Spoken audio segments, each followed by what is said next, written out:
I'm Marcus White, leader of Everyone is God, Britain's most visionary political party.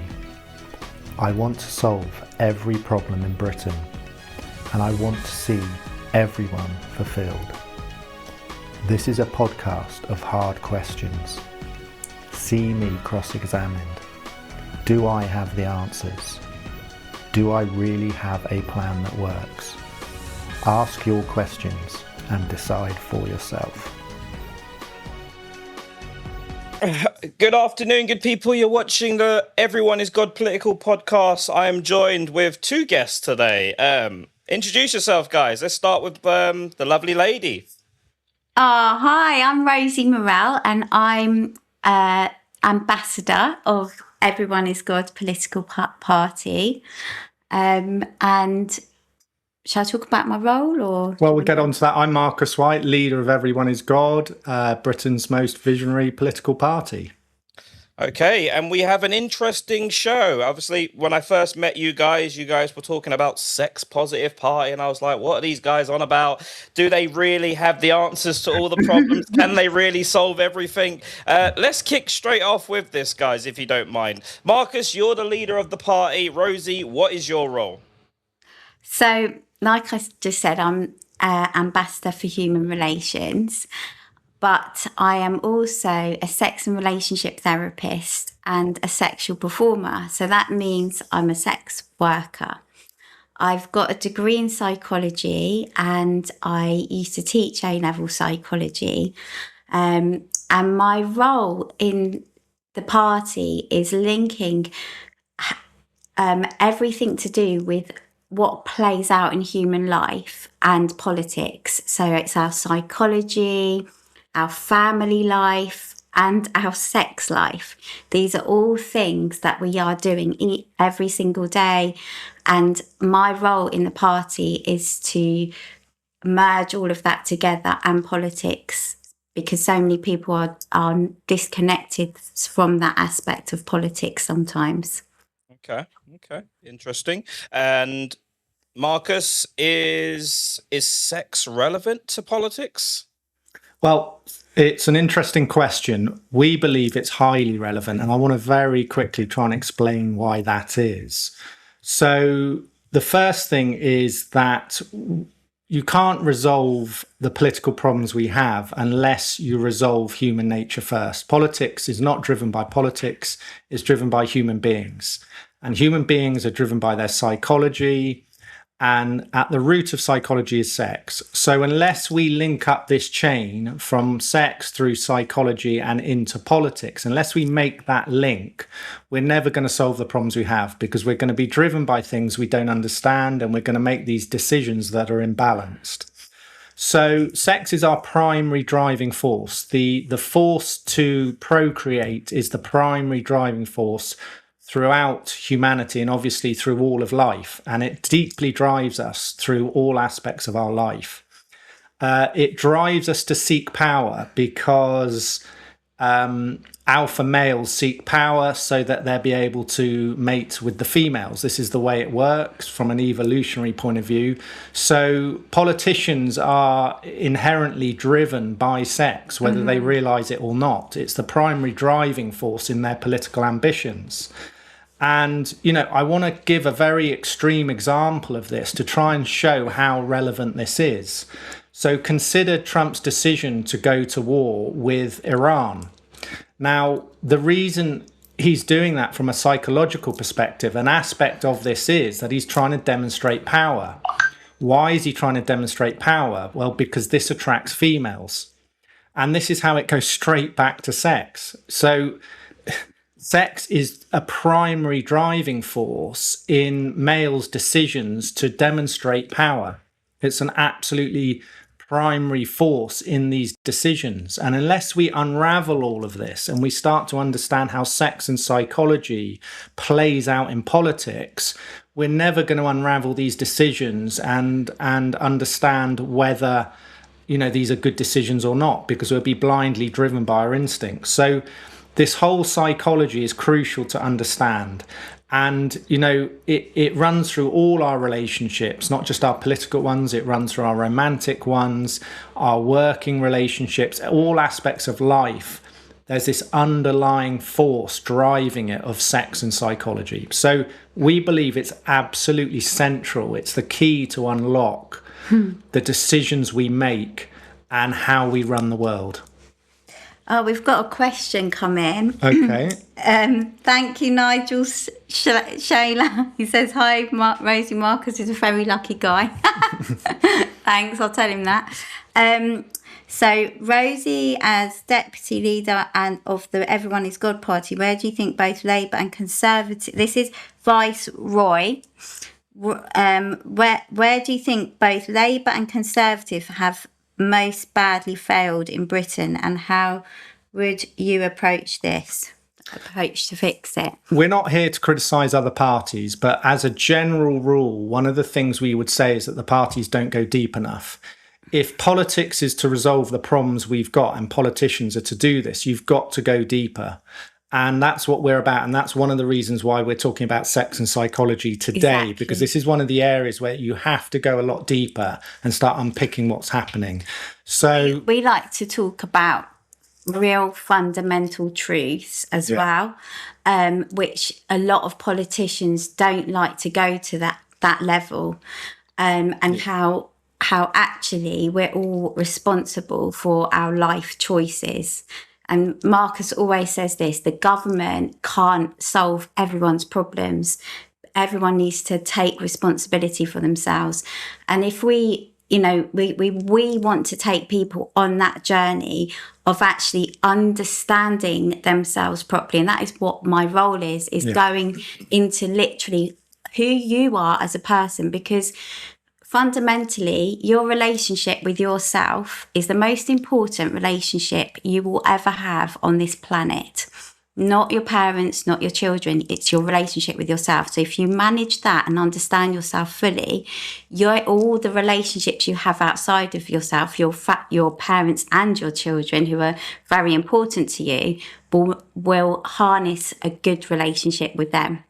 So that is we've got over 30 policies that talk about this. It's a very deep philosophical message we have. Well, it's also a practical message. We're trying to go to the root of problems. And, this is, again, one of the areas we feel that the parties fail. They don't go deep enough to get to the root of the problem. Only when you get to the root of the problem does the answer become obvious, simple, and you can action it to solve the problem forever.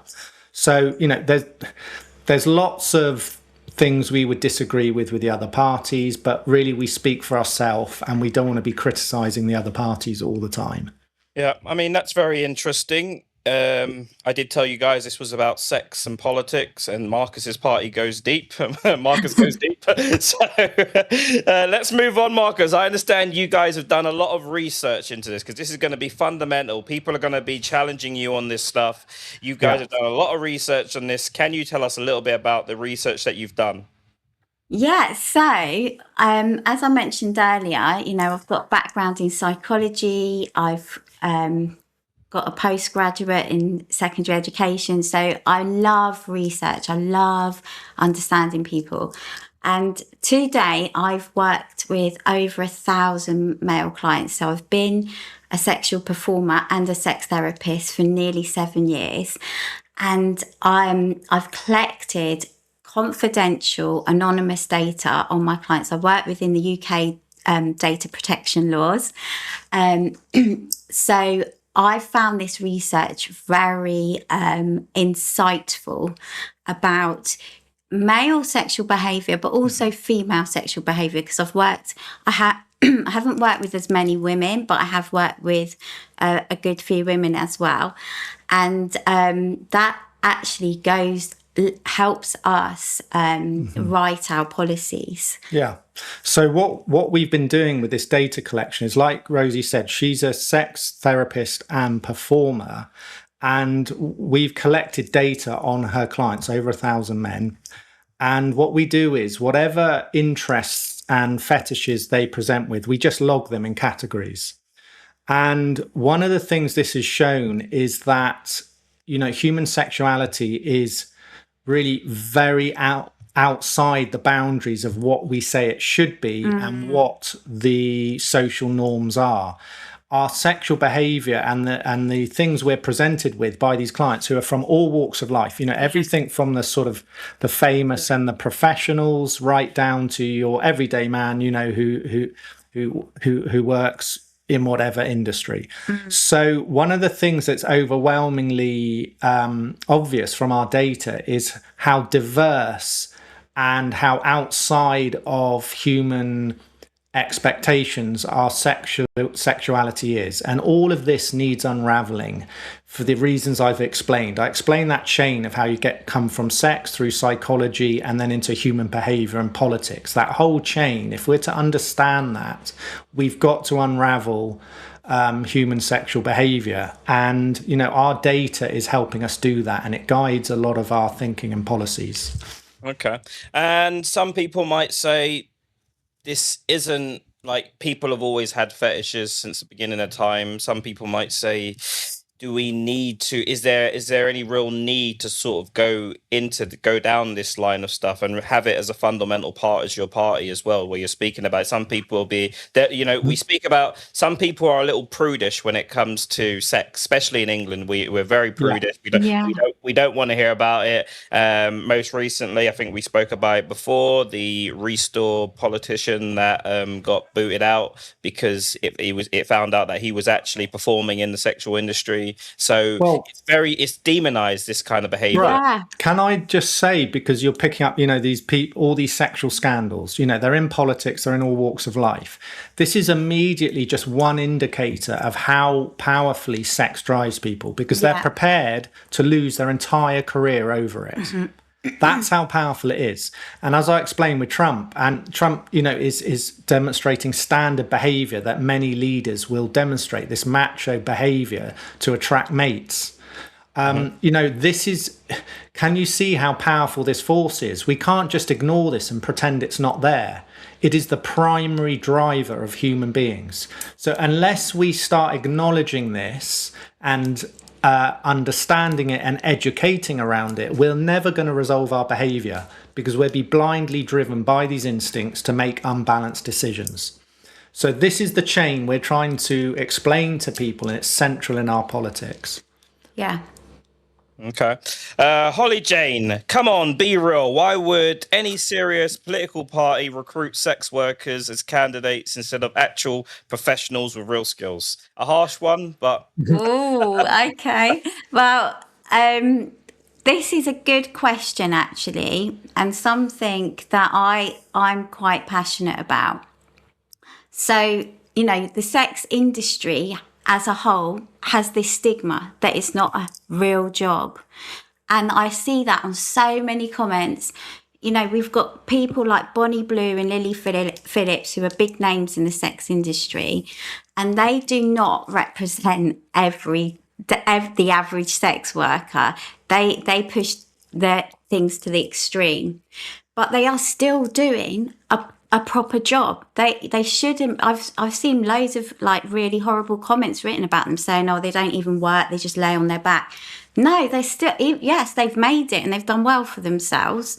And I applaud them for that. I don't necessarily agree with how they've done it, but I applaud them for that. And they are doing a proper job. Well, I think we're framing this more broadly. We're saying the sex work industry itself it's called the oldest industry on earth. And there's a reason why, because, particularly men, but also women, have a need of this service, and it's a profound and widespread need. Figures show that over 95% of men have watched porn. You just can't ignore a psychological force of this magnitude and expect to understand humanity and resolve humanity in politics. No. It's completely naive. So the sex work industry, it's without being designed to, it's trying to address this fundamental need in human beings that isn't being met. And it's a very important need. Our need for sex is similar to our need for sleep and food. It's a primary need. It's exactly. Now, if you don't have an industry that's educated and supported and regulated to support such a important part of human life, you're going to have problems, and we want to resolve those problems. So but as human beings, we're taught to sweep sex under the carpet, pretend we're not doing all these things in our bedroom, pretend we don't have these desires. And then what happens? Because we're pretending so much and we're not being honest about it, we start having affairs, and there's scandals, and we throw away our careers over it, and all this sort of stuff. This needs straightening out. You cannot have a human race that's fully conscious and making highly conscious decisions that are serving humanity if we're going to just ignore all of this. You'll never do it. So that's our position as a party. And also, I look back through history, okay? In the 1800s, which isn't really that long ago in our history of being human, we used to say children should be seen and not heard. And the upper classes used to have wet nurses. So these were people like milking babies, not the actual mothers. And now we understand so much more that actually those early years of a child's life are crucial, and you shouldn't, we've got social workers and healthcare workers now saying to new mothers, you should try and breastfeed your baby for at least the first 6 months, because it's so important. So it's literally flipped around. We've gone from children just being children and just like disregarding them, to understanding this deep psychology needs to be nurtured. It's the same with sex. We need to understand it. We need to regulate it. We need to sort of nurture that industry so we can protect the vulnerable and understand how fundamental it is in society. And that's what we're about. I mean, it's interesting. You mentioned Bonnie Blue. I suppose we've got to go there, really. Marcus, you are Prime Minister. Marcus, how would you deal with the sort of, some people would say, the scandals, the outrageous sort of things that are going on with Bonnie Blue, 1,000 Men in One Day, these, and before you answer that, we have to, because obviously I'm pro women that do their thing, and they're enjoying their work, whatever it is, it's safe. There is a youth now of young girls looking up to people like Bonnie Blue and Lily Phillips. So some people see them as very, very dangerous. I personally know young girls that have nearly thrown their lives away by going down this route, because there's no guarantee. If you sleep with 100 men, 1,000 men, there's no guarantee you're going to become Bonnie Blue or Lily Phillips. Most girls are doing these things and just ruining their lives. And I know girls that have gone down that route and, made real regrets. So Marcus, I really want you to think about this one. How would you deal with this? Okay, so there's three issues here. Okay, now the first thing is, characters like Bonnie Blue and these very controversial characters, what they're showing everybody is they're highlighting the need for education. Because unless we educate our children about sex and relationship, they will never have the tools to know how to deal with these extreme characters that are being presented to them through social media. And they're going to go and watch porn. We know this. There's no doubt about that. So they won't have the tools to be able to process porn and understand it, and understand, how to approach their sex lives and do it in a responsible way that's consensual. So you see, people blame the porn industry all the time. But as we've said, we are a party that wants to go deeper. And the root of the problem is not porn. It's the lack of education. Children are not equipped with how to conduct their sex and relationships in their life. They have very, very little training on this. Sex education is more about, if they have any, it's about how not to catch sexually transmitted diseases and how not to get your partner pregnant. That doesn't constitute a fully balanced sex education. No. So I think the first thing is that characters like Bonnie Blue are highlighting to us is we need to equip our children with the right knowledge and understanding of this, so they can make informed, balanced decisions that serve them. And like you say, so these girls aren't trying to emulate her and it's not working for them. They need to learn how to make this decision process for themselves. The second point is, with Bonnie Blue, she highlights a number of issues. And the second thing is the issue of freedom. Now, most people say they believe in freedom. This is very stringent. If you believe in freedom, it means you're 100% happy to allow any adult to do what they want with other consenting adults, as long as it doesn't harm anybody else, do whatever they like without any judgment on your part. And here's the thing with freedom. Many people say they want it, but they don't actually act it out, because freedom means you don't judge other people for doing whatever they want within those boundaries of consenting adults and no harm to others. So we're very passionate about this. We believe in freedom. We believe in free sexual expression.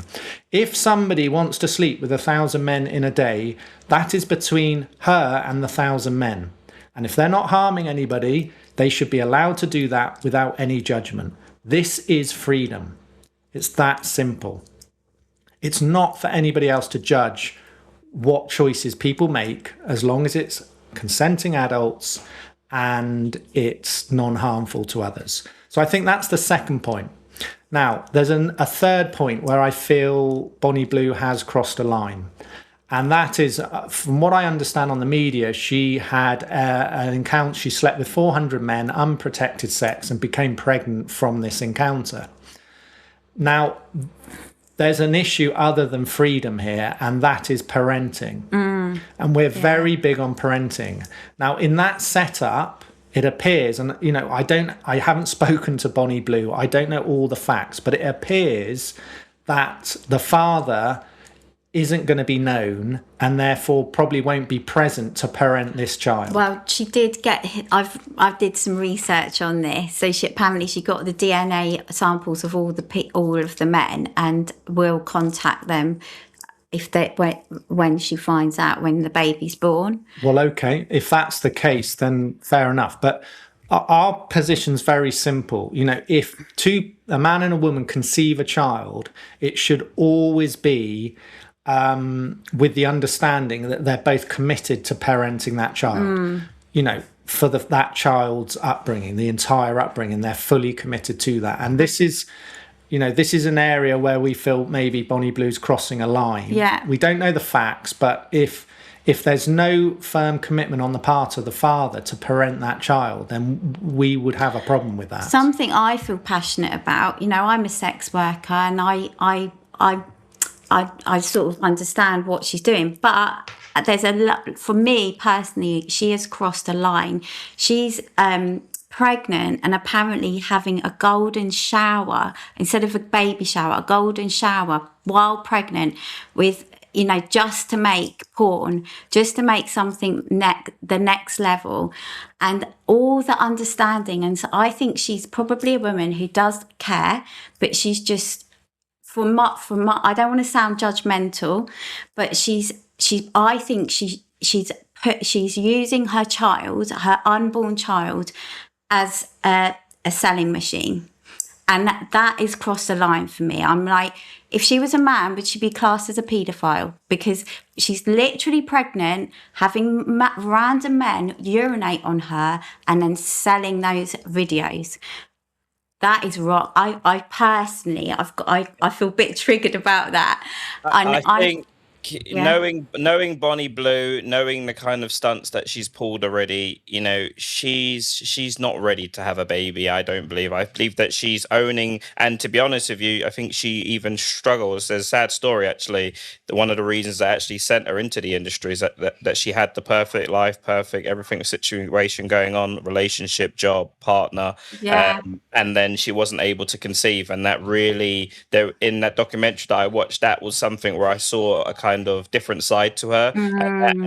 And if she was able to have a child, that we wouldn't know Bonnie Blue as we know her today. I think no matter what, she still would have been famous because of her work rate and the stuff that goes into it. But I feel like with this kind of stuff that's going on, I feel like, yes, people have freedom. People can do what they want. That means an 18-year-old girl can come out and say, right, I'm gonna start sleeping with hundreds of men. And if you have a society where 18-year-old girls are looking at Bonnie Blue as a role model, I feel like you're going to start to see a decline in society, unfortunately, if 18-year-old girls aren't looking at police women, aren't looking at nurses, aren't looking at, like, even just being professional women, being boss women, whatever it is, but looking at Bonnie Blue, because it's easy. You open your legs to 100 men. There's men out there, as we know, that are willing to do pretty much anything. I mean, even the logistics of getting 1,000 men, 100 men together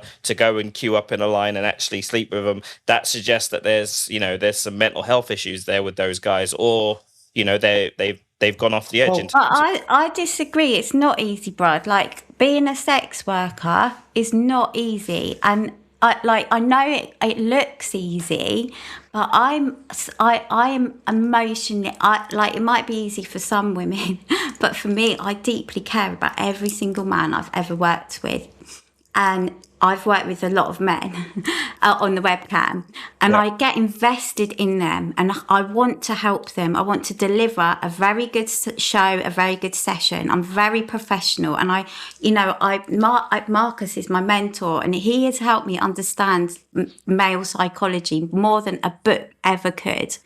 And I do, in my emotional capacity, that's where I've learned the most. And I think from that perspective, which people don't understand about the sex industry and where the education needs to come in, that's where it's hard for a sex worker. Emotionally, the toll it can take on you if you want to do well, and if you want to, you want to help people and be successful. Yeah. I'm not, I earn 30,000 a year. I don't earn hundreds of thousands, but I care, and I do have regular clients paying me hundreds of pounds an hour, and I'm grateful for that. But I put the effort in. I've got that consistency and that training, and that's what we would like to do for young women. I think one of the things we found, and we see it regularly with Rosie's clients, you see. One of the aspects that isn't understood about the sex industry is that it's actually a form of healing. Yeah. It's a healing modality. Mm-hmm. And, many people comment on the sex industry who aren't in it and don't understand how it works. And one of the things, if you speak to escorts and sex workers, many of them will say that they're actually, giving comfort and healing and companionship to their clients, because these men are lonely. They're sexually lacking, and they want company, they want a loving relationship in some sort of form of loving contact with a woman. So I think people who don't engage in the industry, they have this very sort of cynical view of it, and much of it isn't like that at all. And for example, with Rosie's clients, over 1,000 men, almost entirely they're highly respectful, very polite, very caring towards Rosie, and many of them are coming for a deeper relationship, and her most regular clients will actually spend more of their time talking and wanting to get in a deeper understanding of themselves and their sexuality, rather than actually her performing sexually for them. So there's this whole world that's hidden because sex is taboo and the sex industry is taboo. But when you start actually getting involved and researching it and finding out about the truth of human sexuality, you start to understand actually it's not like that. And it's a very important part of life that we've got to bring out into the open and resolve. Yeah, I think it's a grey area. Obviously I'm pro women that work in the industry. I work in the industry myself, not hands-on, but I mentor several people in the industry.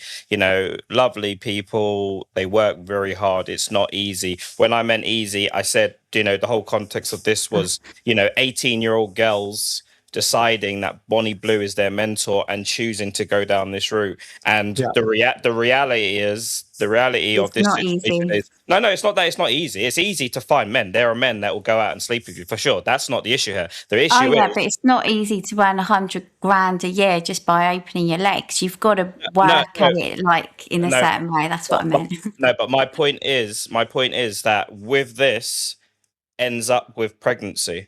and it ends up with children being born out of wedlock, this is what happens. These are the real stats. If you look at it, most of the time that these young girls get involved in this stuff, they will end up without their children. Often the case, some of them don't even end up with their children, and they'll end up with loads of situations. Because I was speaking about this with one of my clients the other day. Women in the industry are a target. They are a target because I feel like Target in what way? they're a target. They're a target by men that pretend that they want a relationship with them. There are men out there that will, obviously most men appreciate a beautiful woman or a beautiful man or a beautiful trans man, whatever their thing is. Most men appreciate what they fancy, and when it comes to men specifically dating women in the industry, there's a perception out here, it's kind of the red pill kind of stuff as well, that you don't take a woman in the industry serious for a relationship. And whether we like it or not, I believe if you look at most men, the research that I've done into a lot of men as well, most of them wouldn't take a woman in the industry serious for a proper relationship. And there's different levels of it. Making videos, then there's women that are escorting. There's different levels of it. It's difficult, but these women are a target, and then it becomes, some of them have a sense of, they don't feel like they're worth anything, and then they sort of tolerate a lot more bad men come through the door. So there's a real dark side to this that I see on a regular basis. Well, I agree with you, Brad. One of my really regular clients, he's such a lovely guy. He's older now, but he said he feels like a really bad person because back in the day when he split up with his wife, he started seeing this escort, and he actually really liked her. He sort of almost fell in love. But he said, I couldn't stomach taking her to my local pub because everyone knew she was the local escort. And he said, how bad is that? So he basically rejected a relationship with a woman that he actually really liked because he didn't want the stigma of being seen with a sex worker. And that's really sad. And I think we're highlighting an absolutely fundamental issue, which is that we think we send so many messages out there that sex is bad in some way. And how can the act that creates life be bad? And there's so much sort of confusion and contradiction in our views around sex and so many judgments around it. And this does humanity a massive disservice. If we think sex is bad in some way, so if you have a strong sex drive and you have sex with lots of partners, that's bad, or you do it out of wedlock, or if you get paid to do it, it's bad. If we have all these judgments around sex, it's going to cause massive problems, and it does. And it feeds through all of society, and it builds all these problems, like with scandals and people not being honest with their partners and not honest in their relationships, and having unfulfilled desires, and then trying to get those desires fulfilled in ways that aren't balanced. It just goes on and on and on. If you suppress a natural human desire and you label it as bad, you're going to create very fundamental problems through society. Yeah. So we want to unravel all of that and bring it out into the light. The work we do and the work Rosie does with her clients, it reveals the truth of human nature. We see the truth of human nature acted out every day. And because of that, we have this deeper insight into human beings, the reality of human beings, what we really are. And all of this has got to be brought into the light to balance it. Okay, Marcus, I hope you've got some good policies to help with this, should you get in. Yeah, so... Yeah. And sorry, that relates to Viceroy. Sorry, haven't been ignoring your questions, guys. It's just because we've got a lot coming in. He asked us a very similar question. How does our policy regarding sex differentiate to the current Labour and Conservative, what they have on the agenda? So we've got a sex and psychology policy, and I think there's a few key areas. The first thing is we want to see extensive education on sex and psychology through schools and into adult education. So all of this is, as I said, brought out into the light. People have a full understanding of their own sexuality, their own psychology, and how we are driven by our instincts and certain other forces in our life. And then that equips children to make the right decisions for them about sex and relationship as they get older. And it stops them becoming vulnerable to these very controversial influences. So the second thing is we're absolutely sex positive in that we promote free expression of all sexual orientations without judgment or shame. And that's, of course, as long as it's amongst consenting adults. And finally, we want to support, educate, and value the sex work industry. And regulation of it is crucial, and it needs to be a valued industry. It should be viewed similar to like other therapists, a physiotherapist or a counselor Or a psychologist. It's a profession that needs to be seen as an important job that has profound benefit to people, and it can be used as a form of healing and nurture and resolution for people who use those services. So we want to transform the whole paradigms around sex and the sex work industry and how we express it as human beings and how open we are about it. Fascinating. I think it's one of these subjects that we could just go back and forth on and just continue. I mean, it's interesting. It's very interesting. And the fact that when people are labeled sex workers, it's like, wait a minute, is there nothing else to them? Like Rosie's a sex worker, she's also a therapist and all the rest of it. So there's loads more to people, and there's a very small aspect of, I don't think people are defined by what they do for a living. It's their actions, what they put out into the world. It's one of these things that we could talk about forever, and I'm pretty sure we'll do many shows on it, Marcus. But we have got a show on Thursday, Marcus, Monday actually now. Yes, Monday, 1:00, our next show. We're going to be looking at morality and law and debating about how those two things relate and actually whether they should be brought into one system of moral law. That's gone, Rosie. Sorry, I've got a question. It's not about sex and politics, but it's quite a serious one. It says, "Hey, Marcus and Rosie from Tajwa, sorry, I can't pronounce your name. What's your honest opinion on the scale of Islamic immigration and its impact on Britain? And what bold policy would your Everyone is God party implement to address it?" It's quite a... So our policy is very simple. We want to see balanced, legal immigration. We do want to stop the boats because this is an illegal entry into the country. And we don't believe this is the right way of bringing immigrants into the country. We want to bring an amount of immigrants that keeps our population stable or possibly slightly reducing, not growing, because Britain is overpopulated. And, we want to see when people come over, they come straight into jobs. They go quickly through a system. And if they're allowed in, they go straight into work.